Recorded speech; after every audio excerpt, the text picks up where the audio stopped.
राज्यात पावसानं दडी मारली असताना महाबळेश्वरमध्ये पावसाला सुरुवात झाली आहे। गेल्या 24 तासांमध्ये महाबळेश्वरमध्ये 78 मिलीमीटर पावसाची नोंद झाली आहे।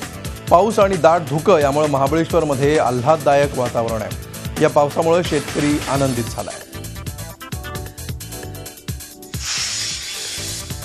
चंद्रपूर जिल्ह्यात अद्याप मान्सून बरसलेला नाही। जिल्ह्यामध्ये आतापर्यंत फक्त 35 मिलीमीटर पावसाची नोंद झाली आहे। या अत्यल्प पावसामुळे ज्या शेतकऱ्यांनी चांगला पाऊस पडेल या आशेने कापूस आणि सोयाबीन या पिकांची पेरणी केली होती ते आता चांगलेच संकटात सापडण्याची शक्यता आहे। पावसानं दडी मारल्यामुळे शेतकरी चिंताग्रस्त झाला आहे। तब्बल 15 दिवस पाऊस बेपत्ता झाल्यामुळे शेतकऱ्यांनी पेरणी केलेलं बियाणं कोमेजून गेलंय।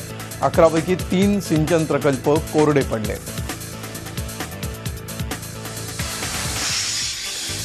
पावसानं दडी मारल्यामुळे राज्यातल्या धरणांचा पाणीसाठा मोठ्या प्रमाणात खालावलाय। त्यामुळे येत्या काही दिवसात पाऊस परतला नाही तर राज्यात मोठी पाणी टंचाई निर्माण होऊ शकते।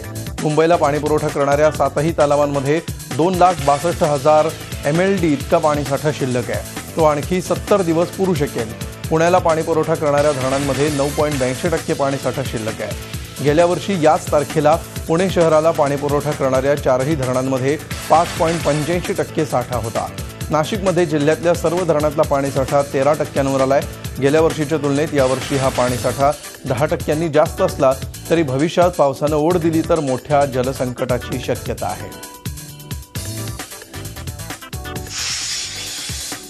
राज्यात बुधवारी दिवसभरात 5 शेतकऱ्यांनी आत्महत्या केल्या आहेत। परभणी जिल्ह्यामध्ये पाथरी तालुक्यातील आनंदनगर तांडा इथे एका अल्पभूधारक शेतकरी दाम्पत्यानं कर्जबाजारीपणाला कंटाळून आत्महत्या केली आहे। धुळे जिल्ह्यात दरखेडा माजी सरपंच दगडू आनंदा पवार यांनी विषारी औषध घेऊन आत्महत्या केली।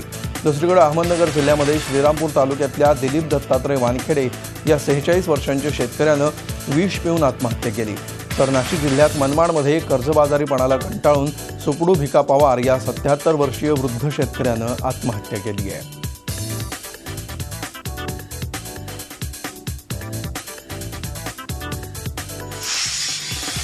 बेस्ट कर्मचाऱ्यांनी आपला प्रस्तावित संप मागे घेतलाय।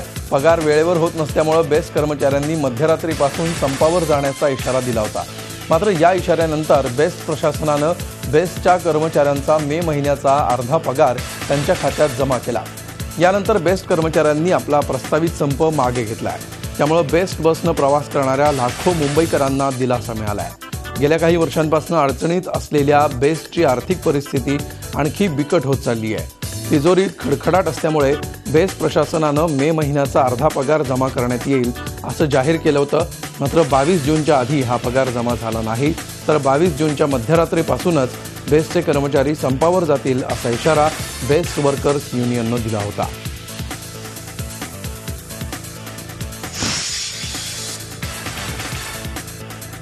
अकरावी ऑनलाईन प्रवेशाची वेबसाईट 2 दिवस ठप्प राहिल्यानंतर आज पुन्हा सुरू झाली आहे। सकाळी 7 वाजल्यापासून ही वेबसाईट सुरू झाली आहे। दुरुस्तीसाठी ती बंद ठेवण्यात आली होती। ही दुरुस्ती यशस्वी झाल्याचं दिसतंय। तासाभरात 1 लाख विद्यार्थ्यांनी अर्ज भरले। जसजसा दिवस पुढे चाललाय तसतशी अर्ज भरणाऱ्यांची संख्या वाढत जाणार आहे। एकाच वेळी अनेक विद्यार्थी अर्ज भरतील त्यावेळी वेबसाईट तग धरते का हे बघणं आता महत्त्वाचं आहे।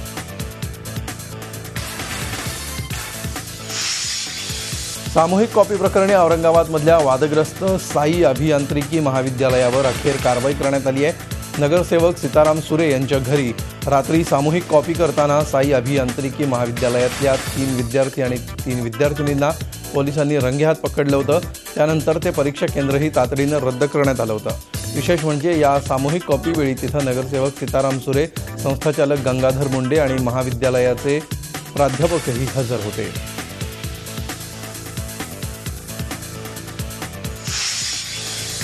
घराच्या गच्चीवर खेळत असताना तारांचा स्पर्श झाल्यामुळे नागपूरमध्ये स्वयं पांडे नावाच्या 5 वर्षांच्या मुलाचा मृत्यू झालाय। मंगळवारी खेळत असताना हा मुलगा घराच्या गच्चीवर गेला। आपल्या घराच्या गच्चीवरून तो शेजारच्या हॉटेलच्या छतावर उतरला, पण त्या छताला लागून उच्च दाबाच्या विजांच्या तारा जात होत्या। या तारांना स्पर्श झाल्यामुळे स्वयंला विजेचा धक्का बसला आणि त्यात त्याचा जागीच मृत्यू झाला। परिसरातल्या नागरिकांना गच्चीवरून धूर दिसला। नागरिकांनी गच्चीवर धाव घेतली असता स्वयं विजेच्या तारांना चिकटलेला त्यांना दिसला। नागपूरमध्ये नजीकच्या काळामध्ये शॉक लागून मुलांचा मृत्यू होण्याची ही दुसरी घटना आहे। याआधी पियुष आणि प्रियांश या जुळ्या भावंडांचा अशाच प्रकारे हाय टेन्शन वायरचा शॉक लागून दुर्दैवी मृत्यू झाला होता.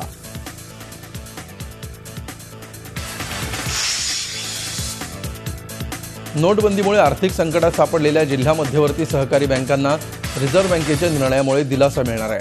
नोटाबंदीच्या काळात बँकांकडे जमा झालेल्या जुन्या नोटा आता रिझर्व्ह बँक स्वीकारणार आहे.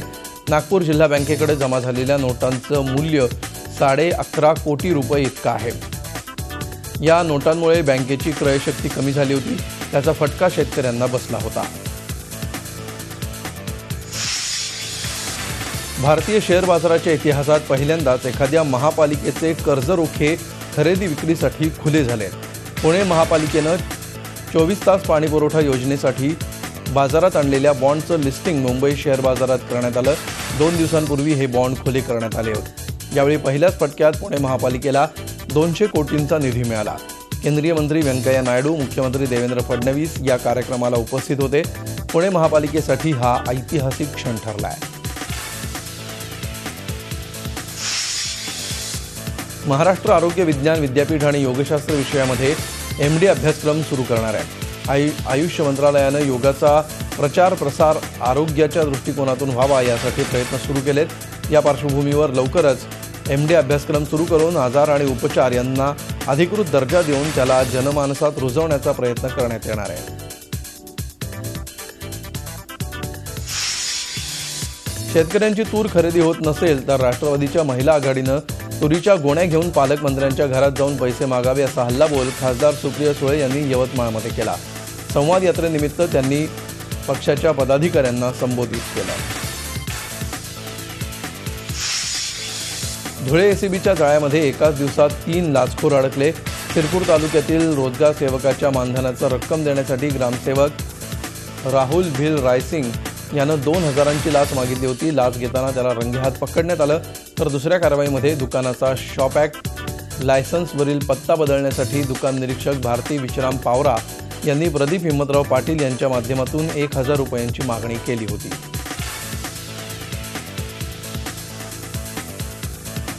गडचिरोलीसह देशभर पसरलेल्या नक्षली कारवायांमध्ये नक्षली दलमचे ज्येष्ठ नेते आता अल्पवयीन मुलामुलींचा वापर करून घेत असल्याचं धक्कादायक वास्तव पुढे आलं आहे. गडचिरोलीतील जहाल नक्षली कमांडर पवन चाटकेनंतर आत्मसमर्पण केलेल्या 2 महिलांपैकी एक अल्पवयीन असून त्यांचा वापर आणि शोषण केलं जात असल्याचं उघड झालं आहे.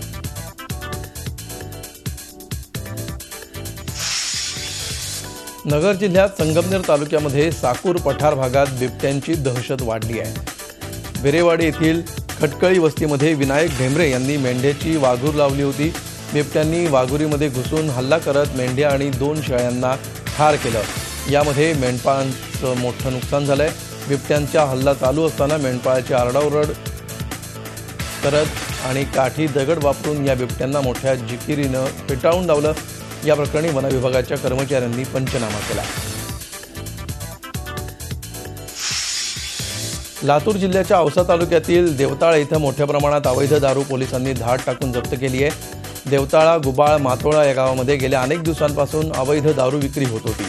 उपविभागीय पोलीस अधिकारी गणेश किंद्रे यांनी कारवाई केली. पोलिसांना पाहताच आरोपी उत्तम चव्हाण पळून गेला. घटनास्थळावरून 27 देशी दारूचे बॉक्स जप्त करण्यात आले.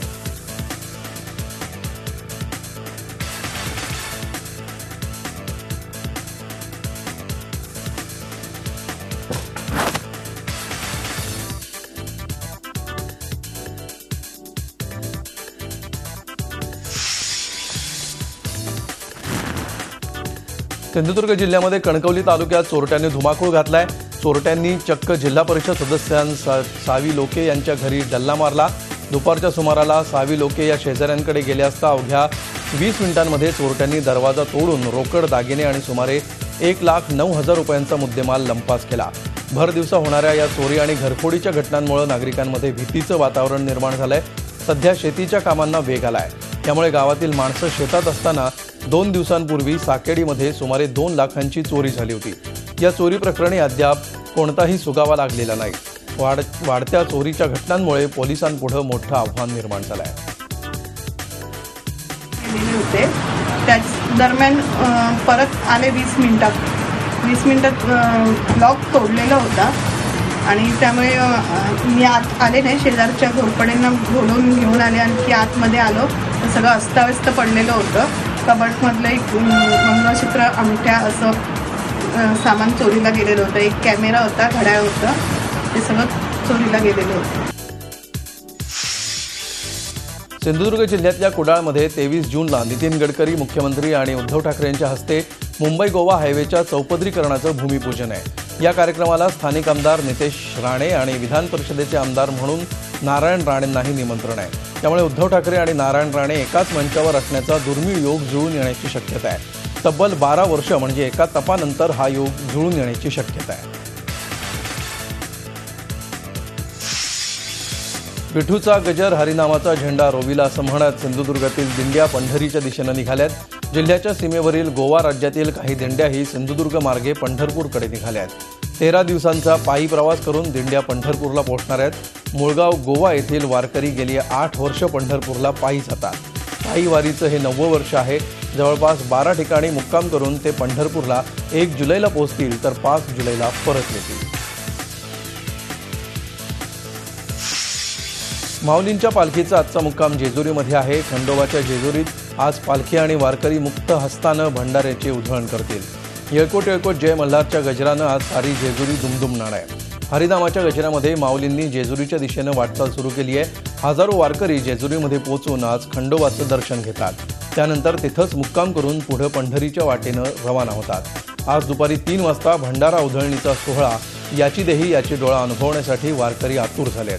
तर तिकडे तुकोबांच्या पालखीचा पंढरीच्या दिशेनं सुरू असलेल्या प्रवासामध्ये आज सकाळी पालखीनं यवतचा तळ सोडला.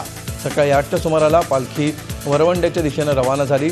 सकाळी 11:30 वाजता चौफुल्यामध्ये पालखीचं स्वागत होईल. पुढं पालखी वरवंड मुक्कामी रवाना होईल. ठाणे पोलिसांनी गेल्या 1 महिन्यापासून पाळत ठेवून 2 पेट्रोल पंपांवर कारवाई केली होती.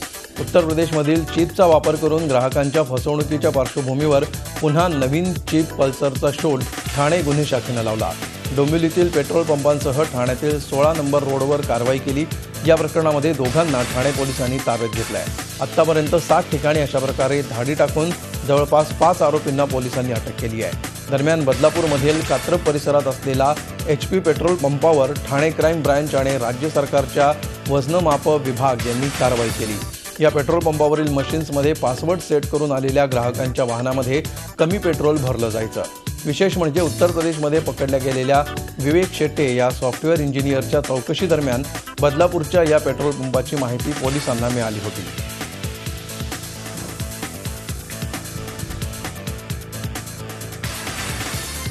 त्याच्यामध्ये जे पार्ट्स लागलेले आहेत, टॅम्पर केलेले असे आढळले असल्यामुळे ते आम्ही सीज केलेले आहेत आणि पुढे तपासासाठी ते पाठवण्यात आलेले आहेत. आत्तापर्यंत ह्या प्रकरणामध्ये 5 आरोपी यांना अटक केलेली आहे आणि याबाबतीत अधिक तपास चालू आहे. ठाणे रेल्वे स्टेशनवरच एक 25 वर्षीय महिला प्रसूती झाल्याची घटना घडली. RPFच्या महिला कॉन्स्टेबल आणि मनसेच्या महिला पदाधिकाऱ्यांच्या तत्परतेमुळे ही महिला आणि तिचं बाळ सुखरूप आहे. बदलापूरच्या जान्हवी जाधव मुंबईच्या राजावाडी रुग्णालयामध्ये जात होत्या. ठाणे स्टेशन जवळ येताच त्यांना त्रास होऊ लागला. त्यामुळे त्या ठाण्यालाच उतरल्या आणि प्लॅटफॉर्म क्रमांक 10वर गेल्या. तिथल्या एका बाकड्यावर त्या पहुडल्या. प्रसूती वेदना जास्त झाल्यामुळे त्या मदतीसाठी ओरडत होत्या. मनसेच्या पदाधिकारी समीक्षा मार्कंडे, रत्नप्रभा सुर्वे आणि पोलीस कॉन्स्टेबल शोभा मोटे यांनी त्वरित धाव घेत जान्हवी यांना मदत केली. बुधवारी रात्री 8:05 जान्हवी यांनी एका बाळाला जन्म दिला. त्यानंतर या दोघांनाही ठाणे जिल्हा शासकीय रुग्णालयामध्ये दाखल करण्यात आलं. जान्हवी आणि तिचं बाळ सुखरूप आहे. गेल्या महिन्याभरापासून उद्घाटनाच्या प्रतीक्षेत असलेल्या कुळगाव बदलापूर नगरपालिकेच्या शववाहिनीचं अखेर लोकार्पण करण्यात आलं आहे. ही शववाहिनी खासदारांच्या प्रतीक्षेत असल्याची बातमी झी मीडियानं प्रसारित केली होती. या बातमीची दखल घेत खासदार कपिल पाटील यांच्या उपस्थितीत शववाहिनीचं लोकार्पण करण्यात आलं. उल्हासनगरमध्ये महादेव सोमानी नामक व्यापाऱ्याला पिस्तूलचा धाक दाखवून लुटल्याची घटना घडली आहे. हा सर्व प्रकार CCTV कॅमेऱ्यात कैद झालाय. 2 लुटारू व्यापाऱ्यांसोबत झटापट कागर शहाड फाटक इथं महादेव सोमानी यांचा चार्ली वेफरचा व्यवसाय आहे. 2 व्यक्ती रात्री तोंडाला रुमाल बांधून आल्या होत्या. यापैकी एकानं पिस्तुलाचा धाक दाखवला तर दुसऱ्यानं त्याच्या हातात असणारी मिरची पूड व्यापाऱ्याच्या डोळ्यात फेकली. व्यापाऱ्यांच्या गळ्यातील सोन्याची चेन हिसकावून पोबारा केला.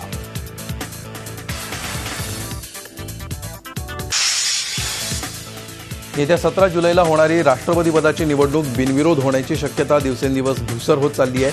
राष्ट्रपती पदाच्या निवडणुकीमध्ये उमेदवार द्यायचा की नाही यावर चर्चा करण्यासाठी आज काँग्रेस अध्यक्षा सोनिया गांधींच्या नेतृत्वात विरोधी पक्षांची बैठक होती आहे. या बैठकीमध्ये एनडीएचे उमेदवार रामनाथ कोविंद यांच्या विरोधात उमेदवार देण्याबद्दलचा अंतिम निर्णय होईल.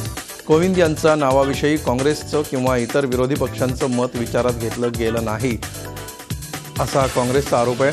त्यामुळे काँग्रेससह युपीएचे 16 घटक पक्ष आज दिल्लीमध्ये सोनिया गांधींच्या नेतृत्वात विरोधी गटाचा उमेदवार देण्याच्या तयारीत आहे. त्यासाठी माजी लोकसभा अध्यक्ष मीरा कुमार यांचं नाव आघाडीवर आहे. याच अनुषंगानं काल मीरा कुमार यांनी सोनिया गांधींची भेट घेतली. विरोधी पक्षांची एकजूट मात्र या बैठकीआधीच फुटली आहे. बिहारमध्ये काँग्रेस आणि राजद सरकारचं नेतृत्व करणाऱ्या नितीश कुमार यांच्या जेडीयूनं रामनाथ कोविंद यांच्या उमेदवारीला पाठिंबा जाहीर केला आहे. त्यामुळे आज होणाऱ्या विरोधी पक्षांच्या बैठकीला ते उपस्थित राहणार नाहीत. याशिवाय उत्तर प्रदेशचं राजकारण लक्षात घेता कोविंद यांच्या नावाला बहुजन समाज पक्षही विरोध करण्याची शक्यता धूसर आहे. तरीसुद्धा बसपाचे प्रतिनिधी आजच्या बैठकीमध्ये उपस्थित राहणार आहेत. आम आदमी पक्ष मात्र या बैठकीला नसेल. बिहारमध्ये सत्तेत असणाऱ्या लालू प्रसाद यादव यांनीही कोविंद यांना पाठिंबा न देण्याचा निर्णय घेतला आहे. इकडे डाव्या पक्षांनी भारिप बहुजन महासंघाचे प्रमुख प्रकाश आंबेडकर यांचं नाव राष्ट्रपती पदासाठी सुचवण्याची तयारी सुरू केली आहे. रामनाथ कोविंद यांना पाठिंबा देणार नसल्याचं सीपीएमचे महासचिव सीताराम येचुरी यांनी स्पष्ट केलं आहे. मीरा कुमार यांनी लोकसभेचं अध्यक्षपद एकदा भूषवलंय. त्यामुळे त्यांना आणखी एक घटनात्मक पद देण्याविषयी डाव्या पक्षांना आक्षेप आहे. त्यामुळे डावे पक्ष प्रकाश आंबेडकरांना शर्यतीत उतरवण्याची चिन्ह आहे. पण स्वतः प्रकाश आंबेडकर याविषयी किती उत्सुक आहेत याबद्दल अजूनही साशंकता आहे. आंबेडकरांनी झी 24 तासला 2 दिवसांपूर्वी दिलेल्या मुलाखतीत देशात आदिवासी चेहरा राष्ट्रपतीपदी असावा अशी भूमिका मांडली होती. मी महिन्याभरापासून सगळ्या विरोधी पक्षांना असताना म्हणत होतो की आपण सरकार पक्ष आहे, मान्य आहे, त्यांना त्यांचा माणूस नेमणं हा त्यांचा अधिकार आहे. हे जरी असलं तरी कोण असला पाहिजे हे आपण असताना सुचवलं. आणि म्हणून मी या सगळ्या विरोधी पक्षांना असं म्हणत होतो की तुम्ही आदिवासी तुम्ही असं म्हणा की बा उद्याचा राष्ट्रपती हा आदिवासी समाजामधला होता, कोणी व्हावं त्याच्यामध्ये.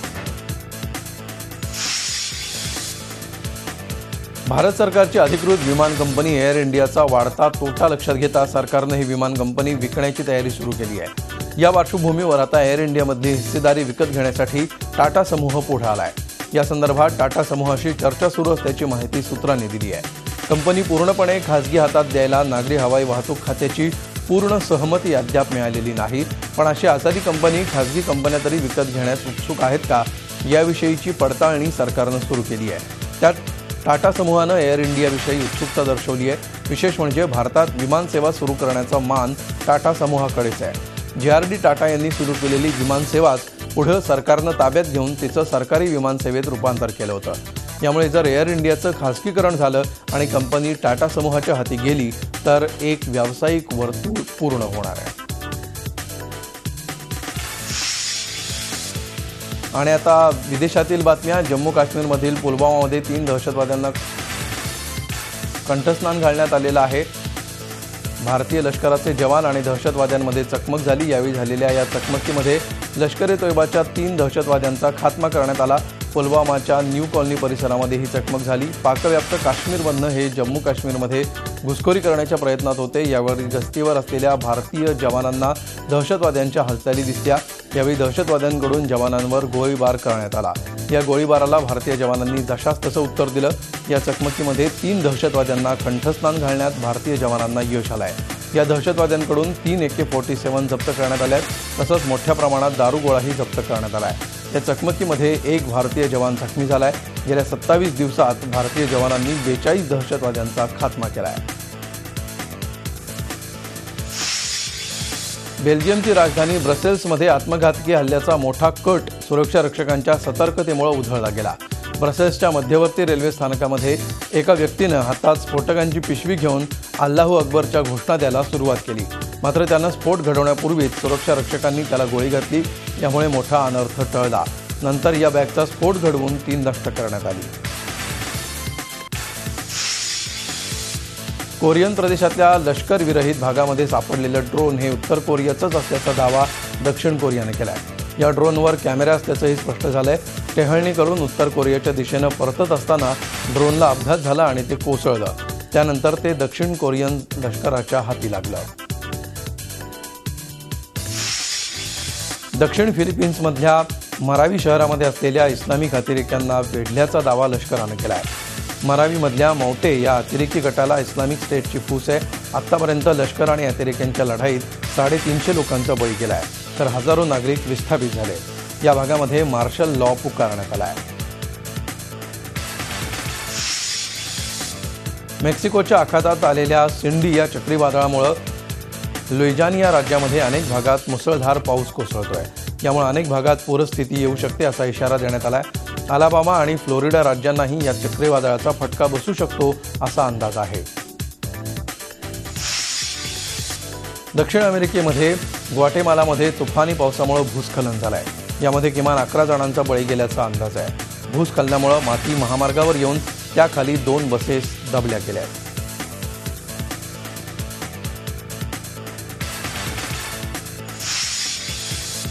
उबर या बेस्ट टॅक्सी सेवा पुरवणाऱ्या कंपनीच्या संस्थापकांपैकी एक ट्रॅव्हिस कलानिक यांनी अखेर मुख्य कार्यकारी अधिकारी पदाचा राजीनामा दिला आहे. एका महिला कर्मचाऱ्यानं आपल्यावर लैंगिक अत्याचार झाल्याच्या आरोपाची अमेरिकेमध्ये चौकशी सुरू आहे. त्यामुळे कलानिक यांनी पायउतार व्हावं यासाठी उबरच्या गुंतवणूकदारांचा दबाव होता.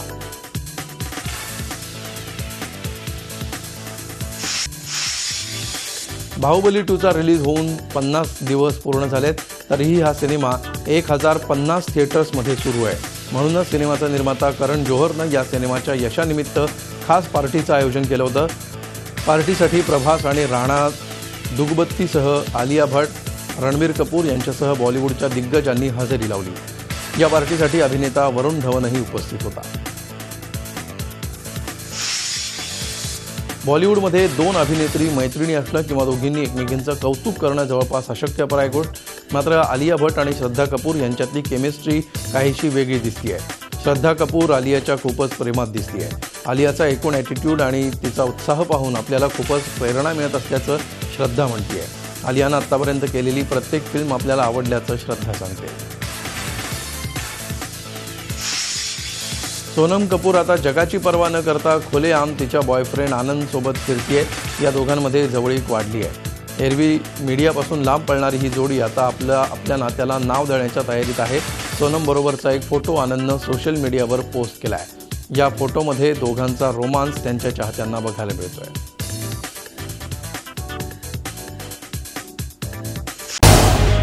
झी 24 तास रहा एक पाऊल पुढे.